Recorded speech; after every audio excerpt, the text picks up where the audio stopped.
Yo, what's up mga tol? Kamusta? Kamusta?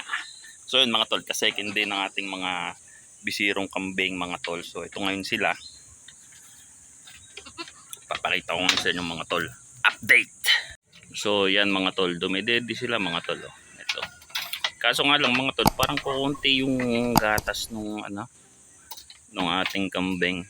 Pinipisit ko kasi kanina nahina yung labas. So ang gagawin natin mga tol. Ngayon mga tol is bibili tayo ng gatas. Bibili tayo ng gatas ng kambing. So may nakita tayo sa Facebook mga tol na nagbebenta ng gatas ng kambing. So pupunta ako doon mga tol para makabili tayo. Pang suporta lang kahit mga pang suporta dito sa mga kambing natin para mapanatili yung kanilang magandang kalusugan mga tol. So yan.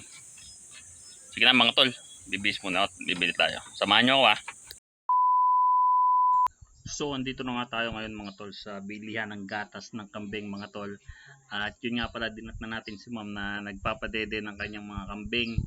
And yun, hindi lang pala to tindahan mga tol ng gatas. Actually meron talaga silang mga kambing dito. So may kambing sila dito na kinukuhanan ng gatas mga tol. So nung una akala ko talaga is nagbebenta lang sila ng mga gatas ng kambing. Pero hindi pala mga tol kasi nga may sarili pala silang kuhanan ng gatas ng kambing. At mapapanood nyo yung video mga tol on the next video na i-upload natin mga tol. So hindi nga lang pala pangkambing itong gatas na tinitinda nila. Pwede rin to sa mga puppies, yan mga yan.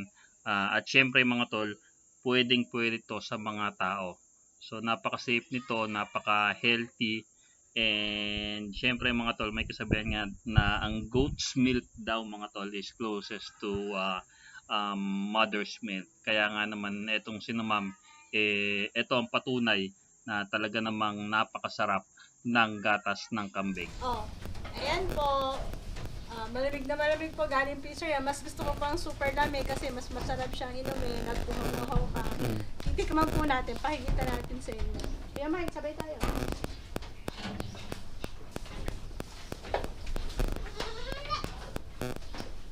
Yun. Sarap pa sa first milk. Yun. Oh. Yan mga patunay mga tol na talagang yung owner is umiinom din ng Ano gatas. siya, mas malasa siya. No, para bang mas, ang dami doon. Mas puro siya kumpara sa fresh milk. Ibang fresh milk medyo malabnaw po. Ito hindi. Makrema siya masarap. Creamy. Creamy siya. So, yun. Saka pag natulog ka, mahimbing. Diretso. So yun mga tol, sa mga gusto, yan, i-message nyo lang si ma'am.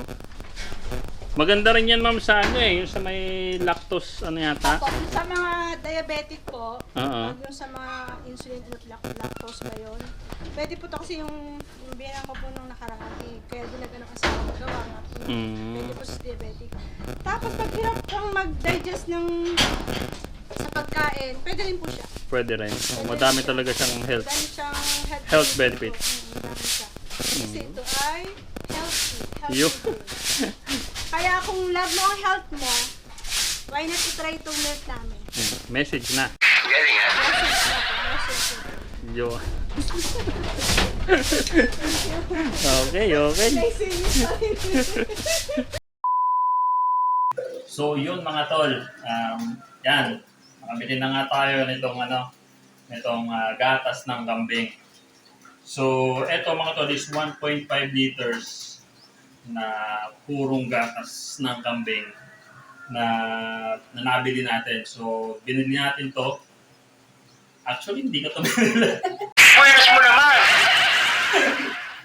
So galing to kay Ma'am Lico Miteta ng Gimalas, Balayan, Batangas mga tol. So kasi nga naghahanap tayo nung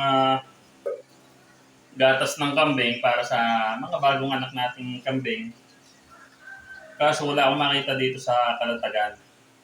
So nakarating tayo ng Balayan mga tol sa paghahanap. So kung may nangangailangan ng gatas ng kambing, so may message nyo lang, hanapin nyo lang sa Facebook si Ma'am Lico Miteta.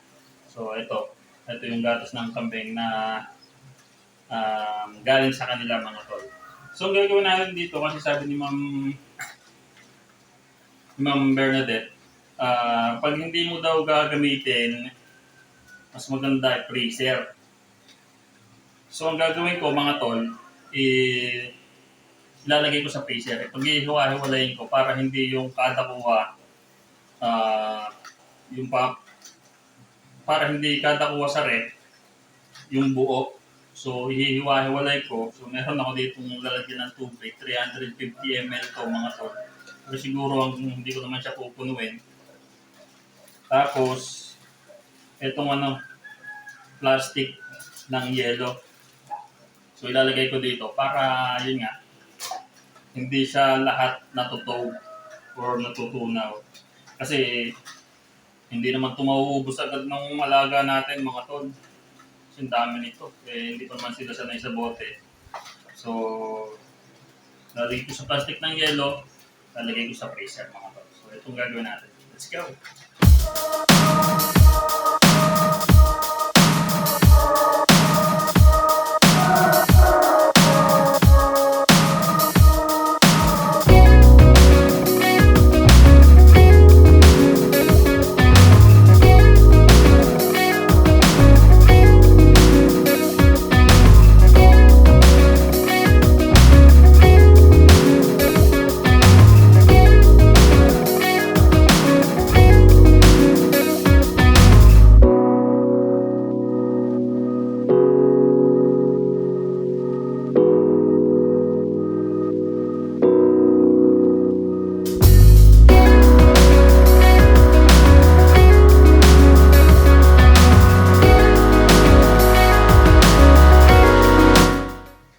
So yan mga tol, bali apat yung nagawa natin na ganito.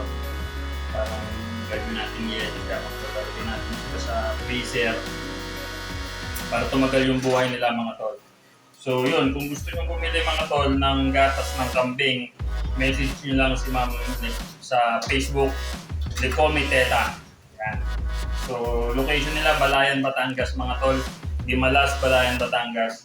So message lang kayo sa kanya kung gusto niyo ng gatas ng kambing. So pwede to sa sa mga kambing, sa mga kahit sa tao maganda to mga tol.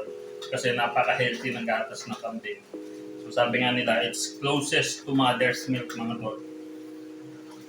So message niyo lang siya kapag kailangan niyo, okay? So ito may tira pa tayo dito, tapos meron pa rin dito, papayin na natin sa mga alaga natin kambing.